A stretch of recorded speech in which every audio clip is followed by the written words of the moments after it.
সীমান্ত দিয়ে দেশে ঢুকছে জাল টাকা, দেখতে অবিকল আসল টাকার মতোই, হাতে ধরেও বোঝা যায় না।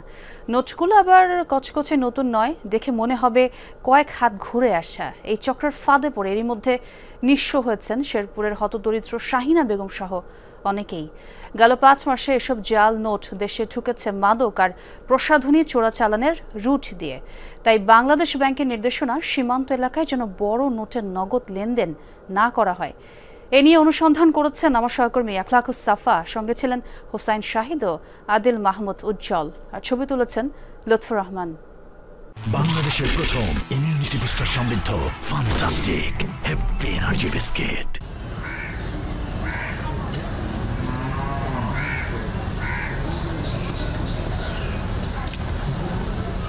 শেরপুর জেলার ঝিনাইগাতি ও নালিতাবাড়ি সীমান্ত দিয়ে ঢুকছে চোরাচালান, সঙ্গে বাংলাদেশি টাকার জাল নোট। হাতে আসা তথ্য উপাত্ত খতিয়ে দেখা দরকার সরেজমিন, কতটা সত্য আর কতটা বাহুল্য।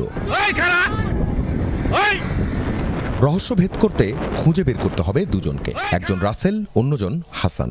ধরাছোঁয়ার বাইরেই থাকতে অভ্যস্ত তারা। অনেক চেষ্টা তদবিরের পর হাসানের সঙ্গে যোগাযোগ স্থাপন হলো হোয়াটসঅ্যাপে। পরিচয় গোপন করে জাল টাকার ক্রেতা আমরা।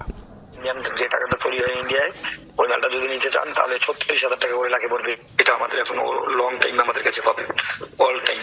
যতদিন না ধরা পড়ে মানে ইন্ডিয়ান লোক, কতদিন আপনি পাইতে থাকবেন। ইন্ডিয়ানরা আপনি ব্যাংক পর্যন্ত চালাতে পারবেন, ব্যাংকেরও বাপের ক্ষমতা নাই যে ধরার মতো। এই যে এরকম সুতা থাকবে ভাই, এই যে এরকম দেখছেন, এই যে চিলচিল করতেছে এরকম। ওপাশ থেকে পাঠানো হয় জাল টাকার ভিডিও। এগুলো অন্য ভিডিও কিনা বা এআই দিয়ে বানানো কিনা বোঝা মুশকিল। কিছু জাল টাকার স্যাম্পল পেলে আরেকটু এগোবে অনুসন্ধান। স্যাম্পলের জন্য অ্যাডভান্স দিতে হবে হাসানের প্রতিনিধিকে। তার চাওয়া অনুযায়ী চলতে হচ্ছে আমাদের। এটা হচ্ছে বিকাশ পার্সোনাল নাম্বার, এটাতে টাকা পাঠিয়ে লাশ নাম্বারটা বলবেন। অ্যাডভান্স পেয়ে স্যাম্পল রিসিভ করার লোকেশন জানালেন তারা। তবে এটি এলো অন্য আরেকটি নম্বর থেকে। যে বুঝে নেবেন তার ছবিও পাঠাতে হলো তাদের, কিন্তু এতেও কাজ হলো না। নির্ধারিত দিনে লোকেশনে গিয়ে পাওয়া গেল না কাউকেই। পরের দিন বদলালেন 3টি স্থান। শেষমেশ ধৈর্য দেখে একজন দ্রুত চলে গেলেন 1000 টাকার কয়েকটি জাল নোট ধরিয়ে দিয়ে।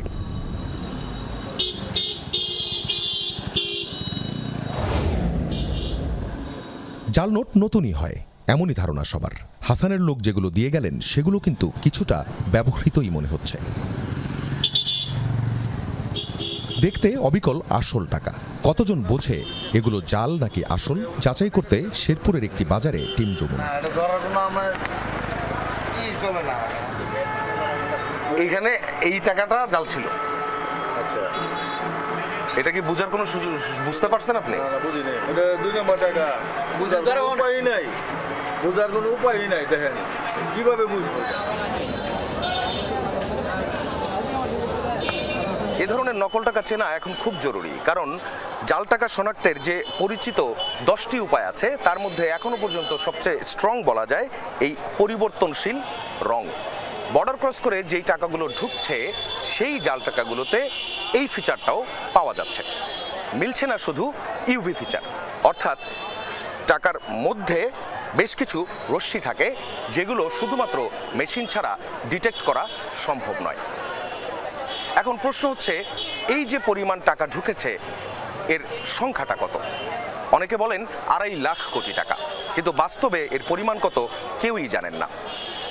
এখন সবাইকেই সচেতন হতে হবে, না হলে ওই শাহিনা বেগমের মতো আপনিও হতে পারেন নিঃস্ব, আর রাষ্ট্র পড়তে পারে মহা বিপদে, অর্থনীতি পড়তে পারে এক সংকটের মুখে। এমন টাকা দিয়ে দিলে ধরতে পারবেন? এরকম টাকা এর আগে দেখছেন?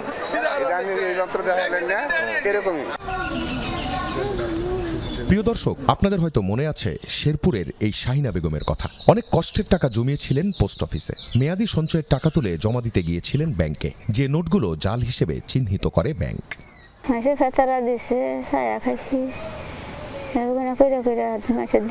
দিছে বিড়ি বান্ধিছি, দিছিলাম। দেখা জিনিস খাওয়া খাইলাম না, নয় নাতিনারা দি পাইলাম না, নাতিন বানা গিয়ে সব করলাম। ছায়া খাইলাম, বিক্রিয়া করে খাইলাম, সব করে খাইছি। কিছু ভাত খাইছি না দুনিয়ার, আর কিছু করা বাহি নেই। শেরপুর পোস্ট অফিসে টিম যমুনা। পোস্টমাস্টার বলছেন টাকাগুলো কাউন্টার থেকেই দেওয়া হয়েছিল। নতুন পুরান মিলে এই টাকাগুলো কিছু মনে হয় নতুন ছাপানো টাকা আর কি, জাল টাকা একবারে আশেপাশে দিয়ে দিচ্ছে। সবচেয়ে করা হয় না, হাতে গুণা তো বোঝা যায় না, মেশিনটা নষ্ট। এই যে এরকম একটা অঘটন ঘটে গেল, তারপরও এখানে একটা মেশিন দেওয়া হয়। ভুক্তভোগী ওই নারী যেদিন 53,000 টাকার জাল নোট পেয়ে প্রতারিত হয়েছিলেন, ঠিক সেই দিনই এই পোস্ট অফিস থেকে 25,000 টাকা অর্থাৎ 1,000 টাকার 25টি নোট দেওয়া হয়েছিল আরও একজনকে, যেটি ধরা পড়ে ওই সোনালী ব্যাংকে গিয়ে। প্রশ্ন ওঠে পোস্ট অফিসে দায়িত্বরতদের ভূমিকা নিয়ে। সিসিটিভি ক্যামেরার ফুটেজে দেখা যায় গ্রাহক পোস্ট অফিস থেকে টাকা নিয়ে ব্যাংকে যাওয়ার সময় সঙ্গেই ছিলেন পোস্ট অফিসের treasurer Hafizur Rahman. Bank manager বলছেন সন্দেহজনক ঘোরাফেরা দেখে দুইজনকেই নিয়ে যান নিজ রুমে, ডেকে পাঠান পোস্টমাস্টারকে। ব্যাংকে পরীক্ষামূলকভাবে নিয়ে আসছিল, দেখি ঢোকানো যায় কি না। আমি যে ব্যাংকে চাকরি করি, আমি অনেক সময় ধরতে পারি, এটা ধরতে পারি যে কেশিয়ার, এমন ওদের ডাউট হইলে তখন ওরা ফ্যাক নোট ডিটেক্টর দিয়ে আইডেন্টিফাই করে। এই হচ্ছে পোস্ট অফিস, আর ওই সামনে দেখা যাচ্ছে সোনালী ব্যাংক, এবং এই দুইয়ের মাঝখানে ব্যবধান 100 মিটারের মতো। ঠিক যেদিন ঘটনাটা ঘটেছিল সেদিন ওই ব্যক্তিকে নকল টাকাগুলো দিয়েছিলেন পোস্ট অফিসের ট্রেজারার হাফিজুর নিজেই, এবং এটা হয়েছে এইটুকু রাস্তার মধ্যে। উনি তো টাকাটা আপনাকে এইখানে দিতে পারতো, উনি আপনার সাথে সাথে কেন গেছিল? এটা আমি বলতে পারলাম না। উনি কি আপনি যখন গেছেন তখন কি আপনার আশেপাশেই ছিল? না না, আমার সাথে গেছে। আচ্ছা, যাওয়ার পরে কি ওখানে আপনার আশেপাশেই ছিল? হ্যাঁ, 2 মিনিটও নেই, আমি দেখছি ওরে। আচ্ছা, মানে উনি কেন গেছিল আপনার সাথে এটা জানেন? না, উনি বলছে যে আমার অনেক কাজ আছে, এই কথা। কিন্তু উনি তো ওখানে যে কোনো কাজ করে নাই, আপনার সাথেই তো ছিল সে। 33 বছর ধরে সোনালী ব্যাংকের ক্যাশ সেকশনে কাজ করেন আব্দুর রহমান। টাকাগুলো তিনিই শনাক্ত করেন। ওইরকম ভাবে বোঝার কোনো সুযোগ নাই, মানে ওইরকম ভাবে বুঝতে পারবে না, সাধারণ পাবলিক বোঝার নাই। একই দিনে দুই ঘটনায় পোস্ট অফিসের ক্যাশিয়ার মানিক মিয়া ও ট্রেজারার হাফিজুর রহমানকে গ্রেফতার করা হয়। এরই মধ্যে আদালতে স্বীকারোক্তিমূলক জবানবন্দি দিয়েছেন হাফিজুর। স্বীকার করেছেন টাকাগুলো পোস্ট অফিস থেকেই দেয়া হয়। প্রশ্ন হচ্ছে জাল টাকা কিভাবে ঢুকলো পোস্ট অফিসে, যা উল্লেখ নেই জবানবন্দিতে। তদন্তে কি পাওয়া গেল? আপনি যদি অফিস টাইমের আগে বাসা থেকে যদি টাকা সাথে নিয়ে আসেন, আপনি এলো বসলেন, বসে রাখলেন, এটা তো দেখার কোনো সুযোগ। আর যদি মনে করেন বহন করার সময় হয়েছে, তাহলে তো আপনি রিকভারি, তাহলে মামলাটা তদন্তের একটা প্রক্রিয়া ছিল যে আপনি জড়িত আছেন। আমি তো অফিস। মানিক আর হাফিজুর জড়িত জাল টাকা চক্রে। দেখা যাক তাদের মোবাইলের কল লিস্ট। মিলল 3টি সন্দেহজনক নম্বর। সবচেয়ে বেশি যোগাযোগ দুজনের সঙ্গে, যাদের খুঁজতে যাওয়ার কথা প্রথমেই বলেছিলাম, রাসেল আর হাসান। লোকেশন ঝিনাইগাতি আর নালিতাবাড়ি সীমান্ত।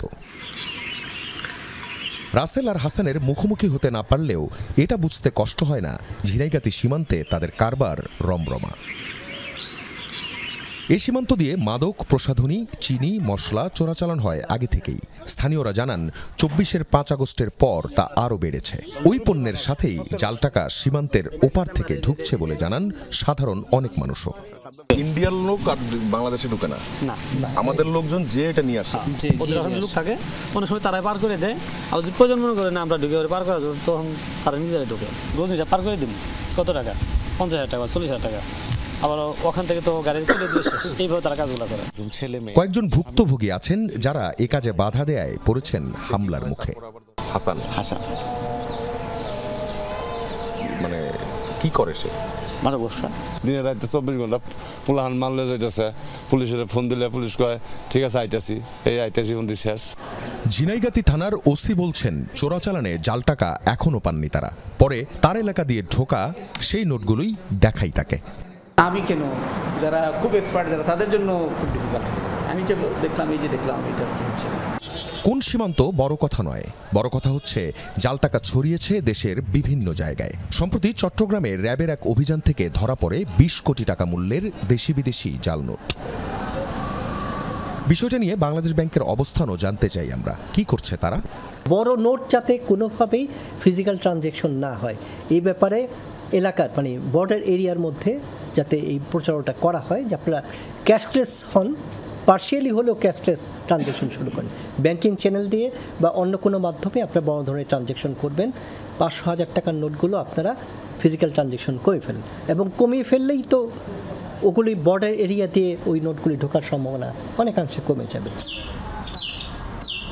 শেরপুরের শাহিনা বেগম কিন্তু এখনও অপেক্ষায়। তিনি কি ফিরে পাবেন সারা জীবনের সঞ্চয়? অবস্থা এখন এমন, কোনো টাকাই ধরতে ভয় পান শাহিনা বেগম। আমার জীবনটা চাল্লা নিল তাও শান্তি আছিল, অশান্তির শেষ নাই, আর পারি না। আখলাকুস সাফা, যমুনা নিউজ, শেরপুর।